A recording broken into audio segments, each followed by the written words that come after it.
जय श्री कृष्ण भक्तों। तो आइए रसपान करते हैं बृहस्पतिवार की व्रत कथा का। प्राचीन समय की बात है। एक नगर में एक बड़ा व्यापारी रहता था। वह जहाज़ों में माल लदवाकर दूसरे देशों में भेजा करता था। वह जिस प्रकार अधिक धन कमाता था उसी प्रकार जी खोलकर दान भी करता था। परंतु उसकी पत्नी अत्यंत कंजूस थी। वह किसी को एक दमड़ी भी नहीं देने देती थी। एक बार सेठ जब दूसरे देश व्यापार करने गया तो पीछे से बृहस्पति देव ने साधु वेश में उसकी पत्नी से भिक्षा मांगी। व्यापारी की पत्नी बृहस्पति देव से बोली, हे साधु महाराज, मैं इस दान और पुण्य से तंग आ गई हूँ। आप कोई ऐसा उपाय बताएं जिससे मेरा सारा धन नष्ट हो जाए और मैं आराम से रह सकूं। मैं यह धन लूटता हुआ नहीं देख सकती। बृहस्पति देव ने कहा, हे देवी, तुम बड़े विचित्र हो। संतान और धन से कोई दुखी होता है? अगर अधिक धन है तो इसे शुभ कार्यों में लगाओ, कुंवारी कन्याओं का विवाह कराओ, विद्यालय और बाग बगीचों का निर्माण कराओ। ऐसे पुण्य कार्य करने से तुम्हारा लोक परलोक सार्थक हो सकता है। परंतु साधु की इन बातों से व्यापारी की पत्नी को खुशी नहीं हुई। उसने कहा, मुझे ऐसे धन की आवश्यकता नहीं है जिसे मैं दान दूं। तब बृहस्पति देव बोले, यदि तुम्हारी ऐसी इच्छा है तो तुम एक उपाय करना। 7 बृहस्पतिवार घर को गोबर से लीपना, अपने केसों को पीली मिट्टी से धोना, केसों को धोते समय स्नान करना, व्यापारी से हजामत बनाने को कहना, भोजन में मांस मदिरा खाना, कपड़े अपने घर धोना। ऐसा करने से तुम्हारा सारा धन नष्ट हो जाएगा। इतना कहकर बृहस्पति देव अंतर ध्यान हो गए। व्यापारी की पत्नी ने बृहस्पति देव के कहे अनुसार 7 बृहस्पतिवार वैसा ही करने का निश्चय किया। केवल 3 बृहस्पतिवार बीते थे कि उसी समस्त संपत्ति नष्ट हो गई और वह परलोक से धार गई। जब व्यापारी वापस आया तो उसने देखा कि उसका सब कुछ नष्ट हो चुका है। उस व्यापारी ने अपनी पुत्री को सांत्वना दी और दूसरे नगर में जाकर बस गया। वहाँ वह जंगल में लकड़ी काट कर लाता और शहर में बेचता। इस तरह वह अपना जीवन व्यतीत करने लगा। एक दिन उसकी पुत्री ने दही खाने की इच्छा प्रकट की, लेकिन व्यापारी के पास दही खरीदने के पैसे नहीं थे।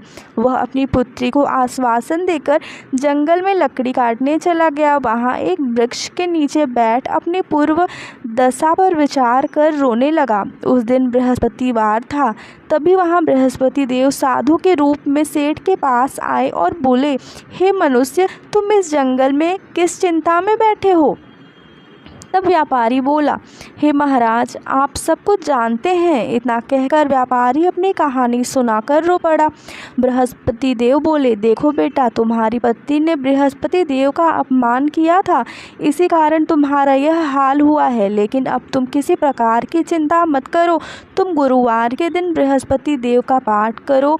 2 पैसे के चने और गुड़ को लेकर जल के लोटे में शक्कर डालकर वह अमृत और प्रसाद अपने परिवार के सदस्यों और कथा सुनने वालों में बांट दो। स्वयं भी प्रसाद और चंद्रामृत लो। भगवान तुम्हारा अवश्य कल्याण करेंगे। साधु की बात सुनकर व्यापारी बोला, महाराज, मुझे तो इतना भी नहीं बचता कि मैं अपनी पुत्री को दही लाकर दे सकूं। इस पर साधु जी बोले, तुम लकड़ियाँ शहर में बेचने जाना। तुम्हें लकड़ियाँ के दाम पहले से चौगुने मिलेंगे, जिससे तुम्हारे सारे कार्य सिद्ध हो जाएंगे।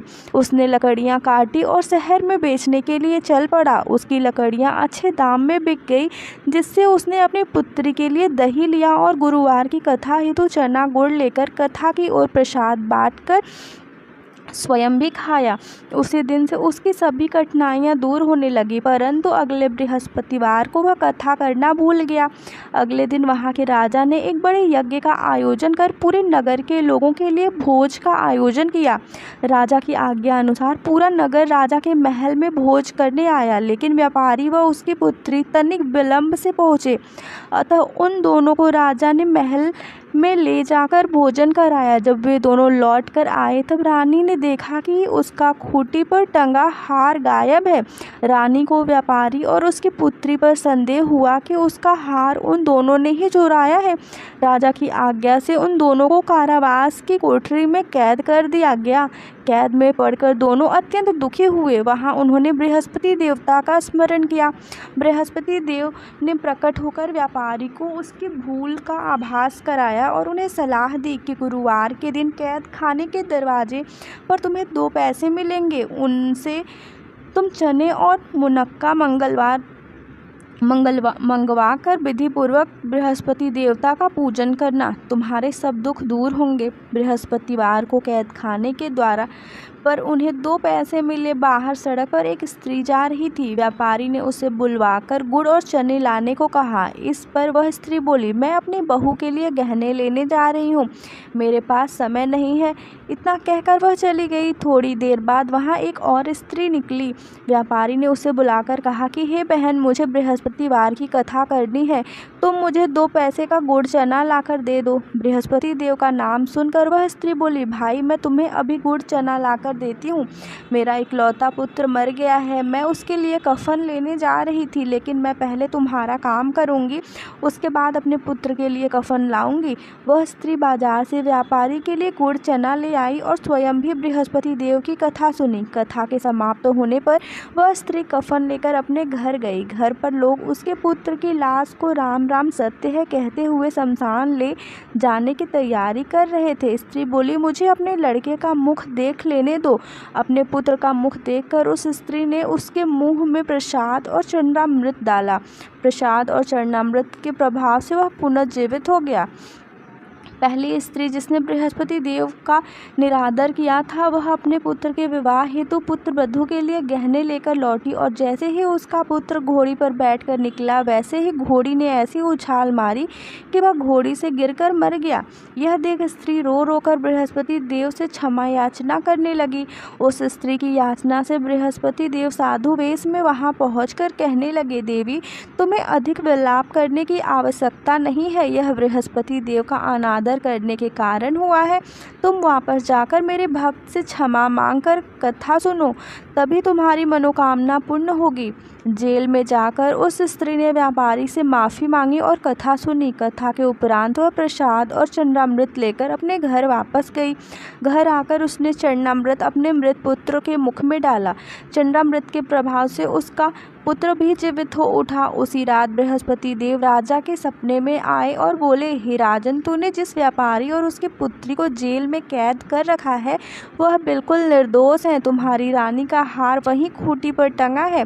दिन निकला तो राजा रानी ने हार खूंटी पर लटका हुआ देखा। राजा ने उस व्यापारी और उसकी पुत्री को रिहा कर दिया और उन्हें आधा राज्य देकर उनकी पुत्री का विवाह उच्च कुल में करवाकर दहेज में हीरे जवाहरात दिए। तो इस प्रकार से बृहस्पतिवार की कथा संपूर्ण हुई। जय श्री कृष्ण।